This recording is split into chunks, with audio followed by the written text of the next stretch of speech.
दोस्तों, सवाल सिर्फ हमला कैसे हुआ ये नहीं है। सबसे बड़ा सवाल है किसने बताया कि वो वहीं थे। ईरान के सुप्रीम लीडर अली खामेनी जिस कमरे में अपने शीर्ष सलाहकारों के साथ बैठक कर रहे थे, उसी कमरे में प्रेसिजन स्ट्राइक। मीटिंग का समय बदला गया, लेकिन हमला भी उसी हिसाब से एडजस्ट हुआ। क्या यह सिर्फ सैटेलाइट से संभव है या अंदर किसी ने टिप ऑफ दिया? रिपोर्ट्स के मुताबिक पहले वेव में ही उनके सुरक्षित कंपाउंड पर हमला हुआ। दावा है कि उस हमले में अली शमखानी और IRGC कमांडर मोहम्मद पाकपोर भी मारे गए। कुछ सूत्रों ने अली लरीजानी की मौजूदगी का भी जिक्र किया। अब जरा सोचिए, अगर हमला कहीं और होता तो उन्हें अंडरग्राउंड ले जाया जा सकता था, इसलिए पहला वार सीधे वहीं क्यों? अमेरिकी राष्ट्रपति डोनाल्ड ट्रंप पहले ही कह चुके थे हमारी इंटेलिजेंस से वो बच नहीं पाएंगे, और कुछ ही मिनटों बाद स्ट्राइक। तीन बड़ी थ्योरी सामने है। पहली, इजराइल की खुफिया एजेंसी मोसाद और अमेरिकी एजेंसियां लंबे समय से पैटर्न ऑफ लाइफ ट्रैकिंग कर रही थी।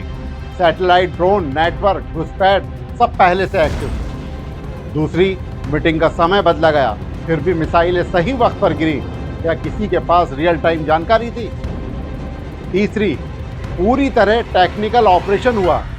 SIGINT यानी सिग्नल इंटेलिजेंस, IMINT यानी सैटेलाइट इमेजरी, HUMINT यानी मानव स्रोत, तीनों जब मिल जाएं तो वार अचूक होता है। लेकिन अब तक कोई आधिकारिक सबूत नहीं है कि सबसे करीबी सर्कल में से किसी ने धोखा दिया। अब इस खबर का दूसरा पहलू, रिपोर्ट्स में दावा कि सऊदी क्राउन प्रिंस मोहम्मद बिन सलमान लगातार ट्रंप से संपर्क में थे। एक तरफ रियाद सार्वजनिक तौर पर शांति की बात करे और दूसरी तरफ फोन कॉल्स पर अलग संदेश। दोहरा मापदंड या रणनीतिक दबाव।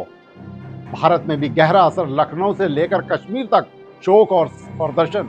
शिया समुदाय के लिए सुप्रीम लीडर का वही दर्जा जो कैथोलिक ईसाई के लिए पॉप का होता है, इसलिए सड़कों पर मातम है। तो निष्कर्ष क्या? सालों की निगरानी से दिनचर्या समझी गई। मीटिंग के समय बदलाव रियल टाइम पकड़ा गया। मौजूदगी की पुष्टि होते ही पहला वार। अंदर का गद्दार या हाईटेक इंटेलिजेंस का कमाल? सवाल अभी जिंदा है, क्योंकि अगर सिस्टम में सेंध है तो अगला निशाना कौन? मिडिल ईस्ट की सियासत एक बार फिर आग के दरिया में है। सच की परतें अभी खुलनी बाकी हैं। नजर बनाए रखिए और देखते रहिए मुस्लिम टुडे।